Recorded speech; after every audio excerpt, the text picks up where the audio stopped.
अभी हम आए हुए हैं गोरे गांव में, और गोरे गांव में यहाँ पे हम खड़े हैं मिलिंद कापरे जी के ऑफिस में। ये मिलिंद कापरे एक ऐसा नाम है जो 90 के दशक में बहुत ज़्यादा चर्चित थे, अपने बल पे जीते थे। कहते हैं न, बजरंग दल के जीते हैं अपने दम पे जीते हैं, दहाड़ते थे। अचानक से ऐसा क्या हो गया कि ये नाम अचानक से मार्केट से आउट हो गया या कर दिया गया? इन्हीं सब राज को जानने के लिए हम आए हैं मिलिंद कापरे जी के ऑफिस में। नमस्कार सर। नमस्ते सर, एक समय था जो आपके दहाड़ से लोग शांत हो जाते थे, रास्ते छोड़ देते थे। मतलब रास्ते छोड़ने का मतलब कि आपका सम्मान में खड़े हो जाते थे, और ये आपका समाज सेवा का जो कार्यक्रम पद्धति था वो अच्छे को खटकता था। सर, ये अचानक से ये समाज सेवा से बोलिए या अपने दहाड़ना कम कैसे हो गया या फिर बंद कैसे हो गया? सबसे पहले तो मैं शुक्रिया अदा करना चाहूँगा इस चैनल का और रवि जी का कि आपने एक संधि दी है मुझे कि लोगों तक पहुँचने की, और मेरे मन में जो विचार है, मेरे मस्तिष्क में जो विचार है, वो लोगों तक भेजने की जो संधि आपने दी है, उसके लिए मैं आप लोगों का शुक्रगुजार हूँ। समय तो किसी के लिए रुकता नहीं है, वो तो चलते रहता है। और विश्व हिंदू परिषद बजरंग दल की जिम्मेदारी थी, संघ का कार्य कर रहा था। संघ ने कहा कि अभी आप विश्व हिंदू परिषद बजरंग दल की जिम्मेदारी निभाई है, तो हम उस मुकाम पर चले गए। और चलते चलते फिर एक समय ऐसा आया कि मुझे ऐसा लगा कि मेरा उपयोग अभी राजनीतिक पक्ष में होना चाहिए, राजनीति में मैंने जाना चाहिए। तो बाला साहब ठाकरे जी से तो प्रेरित हम लोग थे ही, उनके हिंदुत्व से, उनके डायरेक्ट एक्शन वाले हिंदुत्व से हम लोग प्रेरित तो थे ही, और इसीलिए मैंने शिवसेना में पदार्पण किया। परंतु शिवसेना में पदार्पण करने के पश्चात आपको तो एक्चुअली हम लोग क्या है कि विश्व हिंदू परिषद संघ वाले जो लोग हैं, हम लोगों को राजनीति कैसे की जाती है और क्यों की जाती है, इसका थोड़ा सा ज्ञान उस समय मेरे लिए तो भी कम था। हम तो वन साइडेड चलते थे, तो मतलब एक तरफा हम लोग सोचकर चलते थे, क्योंकि हम लोगों को ये पूरा विश्वास था। जब मैं बजरंग दल में कार्य करता था तो मुझे ये पूरा विश्वास था कि अगर आंदोलन करना है, मोर्चा करना है, तो आजू बाजू बगल में देखते थे तो हमारी पूरी फ़ौज खड़ी होती थी। बट जब राजनीति में जाने के बाद ये पता चला कि आजू बाजू की फ़ौज ये 100%, ये 100% आपके पक्ष में होगी या नहीं होगी, इसकी गारंटी नहीं दे सकते। तो राजनीति में आने के बाद मुझे काफ़ी मतलब मुशक्क़त करनी पड़ी।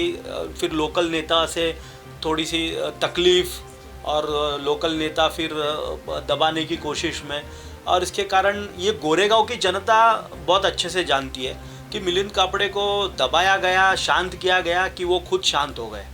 तो मेरे ख्याल से आप किसी दिन गोरेगांव की जनता को ये प्रश्न पूछेंगे तो मेरे ख्याल से उसका उत्तर आपको बहुत अच्छे से मिल सकता है। वैसे तो आप पहचान की मोहताज नहीं है, आपको आप बच्चा जानते हैं, बूढ़े समाज के हर क्षेत्र के लोग जानते हैं। फिर भी हमारे आप लीड इंडिया के जो दर्शक हैं उसके लिए एक छोटा सा इंट्रोडक्शन दे सकते हैं क्या? मेरा नाम मिलिंद कापरे है, बॉर्न एंड बॉटअप, यानी मेरा जन्म और मेरी परवरिश ये गोरेगांव में ही हुई है।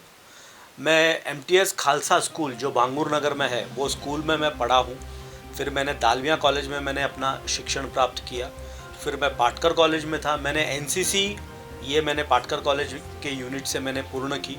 उसके पश्चात मैं अपना करियर बनाने के लिए मैंने नेवी भी ज्वाइन की। आज अगर मैं पॉलिटिक्स में नहीं होता तो मैं शायद कहीं डिफेंस में होता, और डिफेंस में किसी कारणवश नहीं जा पाया तो मैंने मर्चेंट नेवी ज्वाइन की। तो मर्चेंट नेवी में भी मैंने कुछ वर्ष कार्य किया, कुछ वर्ष मैंने काम किया।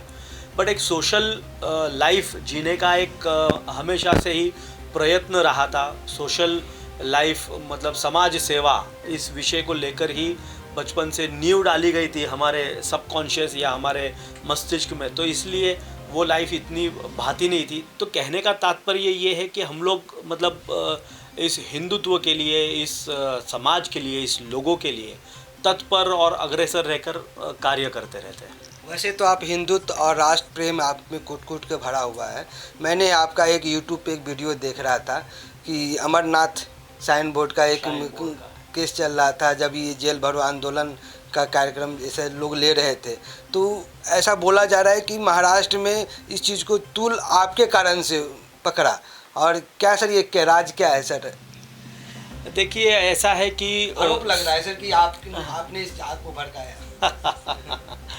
अगर हिंदुत्व के लिए, जैसे माननीय बाला साहब ठाकरे जी को जब पूछा गया था कि अयोध्या में शिव सैनिकों ने बाबरी ढांचा गिराया है क्या, तो माननीय बाला साहब ठाकरे जी ने कहा कि अगर मेरे शिव सैनिकों ने अगर यदि वो गिराया है तो मैं गर्व महसूस करता हूँ। उसी प्रकार यदि कोई मुझ पर ये आरोप लगाता है कि हिंदुत्व के लिए हम लोगों ने रास्ते पर उतरकर आंदोलन, संघर्ष, मोर्चा यदि किया है तो मैं उसके ऊपर गर्व महसूस करता हूँ कि मैंने हिंदुत्व के लिए कोई ना कोई तो भी कार्य किया ही है। सर जैसे कि आप बजरंग दल में हैं, अपने दम पे जीते हैं, लोगों को जीना सिखाते हैं, प्रेरित लोग इसी सब भावनाओं से लोग प्रेरित भी होते हैं। तो सर अभी एक केस चल रहा है, सरदा मर्डर केस, जो एक मुस्लिम लड़का हिंदू लड़की को लव जिहाद के इसमें फंसा करके उसको हत्या के 35 टुकड़ा कर दिए। सर किस तरह से देखते हैं ये अपना, और हिंदू लड़की जो है जो उसको किस तरह से मैसेज देना चाहते हैं? बिल्कुल, ये तो हमारे वरिष्ठों ने, विश्व हिंदू परिषद, बजरंग दल, संघ परिवार, शिवसेना के आलागण, सारे नेताओं ने, हिंदुत्ववादी जितने भी समाज सेवक है या हिंदुत्ववादी जितने भी देश सेवक है हमारे इस देश में, सभी ने इसके ऊपर टीका टिप्पणी की है, स्पष्टीकरण दिया है। और मेरा व्यक्तिगत ये बोलना है कि हर हिंदू लड़की ने ये सोचना चाहिए, ये समझना चाहिए कि हम किस रास्ते पर चल रहे हैं, हम कौन से रास्ते पर चल रहे हैं। आज पूरे देश भर में लव जिहाद ये शब्द से कोई वंचित नहीं रहा, लव जिहाद ये शब्द से कोई वंचित नहीं रहा, और लव जिहाद का विषय तो आज पूरे देश भर में चल ही रहा है।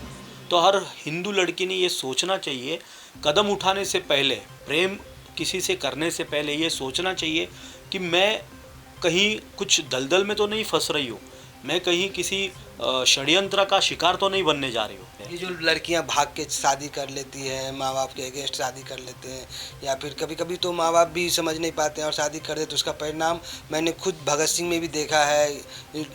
कई लोग को, अभी सोनम शुक्ला करके भी एक लड़की का केस आया था, मैंने देखा है इस तरह से प्रेम नगर में। तो सर ये इस तरह से चीज़ें को किस तरह से देखते हैं कि होना चाहिए? देखिए, फिर से मैं यही दोहराना चाहूँगा कि लव जिहाद ये पूरे देश भर में आज ये शब्द किसी से वंचित नहीं रहा। और लव जिहाद ये क्यों किया गया है? क्योंकि षड्यंत्र के तहत हिंदू लड़कियों को फंसाया जाता है, हिंदू लड़कियों को गुमराह किया जाता है, और हिंदू लड़कियों को किसी न किसी प्रकार से फंसाकर उनको फिर भुगतना पड़ता है। यदि आपको याद होगा तो माननीय बाला साहब ठाकरे उस समय बोलते थे कि हर हिंदू औरत ने, महिला ने, हर हिंदू लड़की ने अपने पर्स में मिर्ची का पाउडर रखना चाहिए, और वो यदि कोई ऐसा दुराचारी, यदि ऐसा कोई आपके ऊपर हमला होता है तो वो उसका उपयोग आपको करके आना चाहिए। लेटर ऑन, मतलब समय के पश्चात वो पेपर करके एक स्प्रे आना मार्केट में आ गया। मतलब बाला साहब का दृष्टिकोण यदि हम देखेंगे तो वो कितने, हाँ, उसी को डेवलप करके अपग्रेड वर्जन आ गया। तो बाला साहब के विचार यदि हम देखेंगे तो आज भी बाला साहब ठाकरे जी के विचार आज भी प्रचलित है, आज भी वो लेने लायक है। आज की जनरेशन ने उन्होंने सोचना चाहिए। एक तरुण की बुद्धि और एक बाला साहब की बुद्धि, बाला साहब के विचार वो इतने मैच करते हैं कि मतलब उन्होंने कहा, उस समय कहा हुए सारी बातें आज भी हम उसको अमल में ला सकते हैं। सर आप तो बाला साहब ठाकरे जी के साथ भी काम किए हैं, और उद्धव ठाकरे साहब जी के साथ में काम किया, आदित्य ठाकरे साहब के और शिंदे साहब के, सबके साथ में आपने काम किया है। लेकिन जब अभी ये ऐसा समय चल रहा है कि शिवसेना ही दो फाड़ में हो गए, तो आप खुद को आप किधर देखते हैं? देखिए, शिवसेना दो फाड़ में बिल्कुल भी नहीं हुई। शिवसेना, बाला साहब जी की शिवसेना आज भी कायम है, बाला साहब जी के विचारों की शिवसेना आज भी कायम है। हाँ, कुछ लोगों ने ये प्रयत्न किया कि बाला साहब जी के विचारों को हटाकर राष्ट्रवादी और कांग्रेस के विचारों पर चलने का प्रयत्न किया, तो लोगों ने नकार दिया उसको। आप खुद को कहाँ देखते हैं? अब तो दो फाड़ जब हो चुका है, एक शिंदे गुट और एक उद्धव गुट, एक मसाल भी हो गया, एक ढाल तलवार भी हो गया, तो आप कौन सा, ढाल तलवार लेके चलने वाले हैं कि मसाल लेके चलने वाले हैं? देखिए, मैं कोई अधिकृत प्रवक्ता तो हूँ नहीं, शिंदे साहब की शिवसेना का मैं अधिकृत प्रवक्ता नहीं हूँ। मैं एक शिव सैनिक हूँ, मैं एक समर्थक हूँ, और बाला साहब ठाकरे जी के विचारों पर चलने वाला एक शिव सैनिक हूँ। तो निश्चित बाला साहब जी ने यदि धनुष्य बाण दिया है तो वो हिंदुत्व के ऊपर वो चिन्ह दिया है।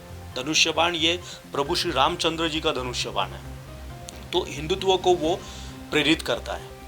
शिवसेना शिवाजी की सेना, तो वो भी एक हिंदुत्व को प्रेरित करती है। इसीलिए यदि मेरा व्यक्तिगत मत है या मेरे जैसे असंख्य ऐसे अनगिनत ऐसे शिव सैनिक हैं, उनका तो यही कहना होगा कि हम चलेंगे तो हिंदुत्व की शिवसेना पर चलेंगे। और हिंदुत्व की शिवसेना किसने चलाई है? तो माननीय बाला साहब ठाकरे जी के विचारों से चली है। सर, आप चूँकि महाराष्ट्र के हैं और महाराष्ट्र में आप गोरेगांव से हैं, गोरेगांव का आप चप्पा चप्पा गलियों से आप वाकिफ़ हैं। सर, पहले का गोरेगांव और अब के गोरेगांव में कितना बदलाव देख रहे हैं? देखिए, मैं ये बोलना चाहूँगा कि गोरेगांव की जनता ये आज ये मतलब अवेयरनेस या गोरेगांव की जनता ये आज जागरूक हो चुकी है। मैंने गोरेगांव में पढ़ाई की और गोरेगांव में 90 से लेकर यदि आप देखोगे तो गोरेगांव में गिने चुने यदि 2-3 कॉलेज देखोगे तो पाटकर कॉलेज, विवेक कॉलेज, MTS और विद्या भवन, ऐसे गिने संस्कार धाम कॉलेज, ऐसे। हाँ, सरकारी कॉलेज तो अभी तक आया ही नहीं। सर, क्या रीजन क्या है? सर, गोरेगांव इतना बड़ा क्षेत्रफल है, इतने वोटर हैं, इतने लोग रहते हैं, सरकारी कॉलेज अब तक इसमें क्यों नहीं मिला? क्या उस योग्य नहीं है गोरेगांव? ये नेताओं की गलती है। नेताओं की गलती के कारण ही आज सरकारी कॉलेज गोरेगांव में आया ही नहीं है।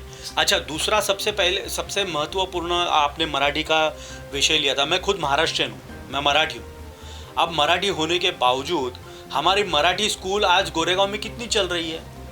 हम लोगों को बोलने के लिए मतलब हम लोगों को मराठी भाषा का मंत्री गोरेगांव में थे, कैबिनेट मिनिस्टर मराठी भाषा का मंत्री। अब मुझे एक बात बताओ, मराठी स्कूल आदर्श विद्यालय स्कूल है, मराठी स्कूल है, उसका नूतनीकरण यानी उसका रीडेवलपमेंट हो सकता है, उसको बड़ा इमारत बना दी जा सकती है, बराबर है। आप स्टेशन पर देखोगे तो एक सेंट लॉर्ड्स कॉलेज एक बना है, उसका इंफ्रास्ट्रक्चर किसका है? BMC का। आप प्रबोधन के बाजू में देखोगे तो विद्या भारती करके एक स्कूल या कॉलेज बना हुआ है, उसका इंफ्रास्ट्रक्चर किसका है? BMC का है। एशिया खंड में सबसे अधिक यदि इंफ्रास्ट्रक्चर किसी के पास होगा तो बृहन मुंबई महानगर पालिका के पास है। और बृहन महानगर पालिका किसी के पास थी? तो शिवसेना के पास थी। यदि शिवसेना के पास वो बृहन मुंबई महानगर पालिका थी तो उन्होंने सिर्फ आदर्श विद्यालय स्कूल ही क्यों बड़ी की? वो प्राइवेट स्कूल है। इंफ्रास्ट्रक्चर जो BMC का है स्टेशन पर, वो प्राइवेट इंस्टीट्यूट को क्यों चलाने के लिए दिया? प्रबोधन के बाजू में जो विद्या विकास स्कूल है या कॉलेज है, वो एक प्राइवेट इंस्टीट्यूट को क्यों दिया चलाने के लिए? और दूसरा, वो गोरेगांव कॉन्स्टिट्यूएंसी में यानी गोरेगांव विधानसभा में एक स्कूल और भी है जहाँ पे बंसी वड़ा पाव वाले के बाजू में है, वो भी BMC का इंफ्रास्ट्रक्चर। मतलब BMC के जितने भी इंफ्रास्ट्रक्चर है वो प्राइवेट इंस्टीट्यूट को चलाने के लिए दिया। क्यों BMC नहीं चला सकती है? बिल्कुल, BMC के पास आज आर्थिक राजधानी और सबसे ज़्यादा फंड या सबसे ज़्यादा इन्वेस्टमेंट या सबसे ज़्यादा रेवेन्यू किसके पास होगा? तो BMC के पास है। तो BMC स्कूल चला सकती है। फिर BMC के इंफ्रास्ट्रक्चर को प्राइवेट इंस्टीट्यूशन को देने की क्या ज़रूरत है? आदर्श विद्यालय का नूतनीकरण हो सकता है, रीडेवलपमेंट हो सकता है। आप महाराष्ट्र विद्यालय स्कूल मराठी स्कूल है, उसका नूतनीकरण हो सकता है, रीडेवलपमेंट हो सकता है। क्यों? बाकी स्कूलों का क्यों नहीं हो सकता? और बाकी स्कूलों में फिर मराठी का विषय क्यों नहीं आ सकता है? ये किसकी गलती है सर? नेताओं की गलती है। नेता को तो हमने ही बनाया है, हमारे समाज के लोग ही बनाए। तो परिवर्तन हुआ ना 2014 में। हमने यदि 2009 में नेता बनाया तो 2014 में परिवर्तन हुआ ना, 2019 में परिवर्तन हुआ ना। और आगे भी चलकर हम अच्छे लोग को नहीं चुन के लाते हैं, उसका ही तो परिणाम है। देखिए, ये व्हाट्सएप के माध्यम से, यूट्यूब के माध्यम से और ये सोशल मीडिया के माध्यम से आज लोग जागृत हो चुके हैं। आप आज उनको पता चलने लग गया है कि हमको किसको मतदान करना है, और आने वाले समय में वो करेंगे ना। वो बिल्कुल जनता जागरूक हो चुकी है। सर, इतना बड़ा गोरेगांव है और यहाँ पे एक भी हॉस्पिटल सरकारी नहीं है, क्या कारण है सर?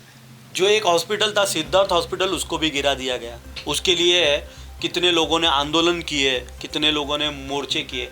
अब एक कोई नेता उठता है, एक पत्र लिखता है कि हमने शासन को, महाराष्ट्र शासन को एक पत्र लिख दिया और वो पत्र की कॉपी व्हाट्सएप पे और इस पे उस पे घुमाता है कि भाई मैंने पत्र लिख दिया है और सिद्धार्थ हॉस्पिटल जल्द से जल्द बनवा दिया जाएगा, ये हो जाएगा, वो हो जाएगा। बट अभी तक उसका अभी तक कोई न्यू ही नहीं डाली पाई है। अगर यहाँ पे अगर हॉस्पिटल तोड़ा गया तो यहीं के आसपास में टेम्पोररी कुछ बनाना होना चाहिए था, नहीं होना चाहिए? बिल्कुल होना चाहिए था। लक्ष्मी नगर में इसका एक temporary hospital, temporary clinic BMC के माध्यम से, बट वो इतना किफ़ायतीदार या इतना फ़ायदेशीर लोगों को नहीं रहा। वो किसी को पता ही नहीं है। मेरा बोलना ये है कि सिद्धार्थ हॉस्पिटल जैसा इतना बड़ा इंफ्रास्ट्रक्चर आज बीएमसी के पास था और गोरेगांव की जनता को उसकी आवश्यकता थी। फिर मैं ये नहीं बोलूँगा कि गोरेगांव की जनता में मैं सिर्फ हिंदुओं की बात कर रहा हूँ या फिर मैं सिर्फ मराठी की बात कर रहा हूँ, नहीं, मैं गोरेगांव की सभी जनता की बात कर रहा हूँ। गोरेगांव की जनता को उस हॉस्पिटल का बहुत बड़ा फ़ायदा हो रहा था और होते हुए उस हॉस्पिटल का डेमोलिशन कर दिया गया। सर देखिए, इशू जो भी है, नाला पे बना था या जैसे भी था, लेकिन जब तक उसके दूसरा बंदोबस्त ना हो जाता तब तक तोड़ना नहीं चाहिए था। बिल्कुल, मैं सहमत हूँ इस बात से, तोड़ना नहीं चाहिए। और उस दिशा में अभी हम लोग प्रयत्न कर रहे हैं। अभी एकनाथ शिंदे साहब की सरकार आई हुई है, देवेंद्र फडणवीस साहब की सरकार आई हुई है, तो उस दिशा में हम लोगों का प्रयत्न शुरू हो चुका है और निश्चित आने वाले दिनों में कुछ ना कुछ तो इसका रिजल्ट हम लोगों को मिलेगा ही मिलेगा। सर, जब फिर से वही क्वेश्चन कर रहा हूँ जो कि शिवसेना दो फाड़ हो गए, आप एक शिंदे साहब हैं और एक उद्धव साहब हैं, तो आप अपने आप को किस तरफ देखते हैं और अब जो बीएमसी इलेक्शन आ रहे हैं उसमें किस तरह का अपना आपको रोल देखते हैं? मैं अपने आप को प्योरली बहुत अच्छी तरीके से मैं अपने आप को शिंदे साहब के साथ में देखता हूँ और मैं ये आपको ये बताना चाहूँगा इसके माध्यम से कि आने वाले दिनों में ये मेरा विश्वास है कि आने वाले दिनों में शिवसेना ये चिन्ह और शिवसेना ये नाम निश्चित तौर पर ये शिंदे साहब के पास आएगा।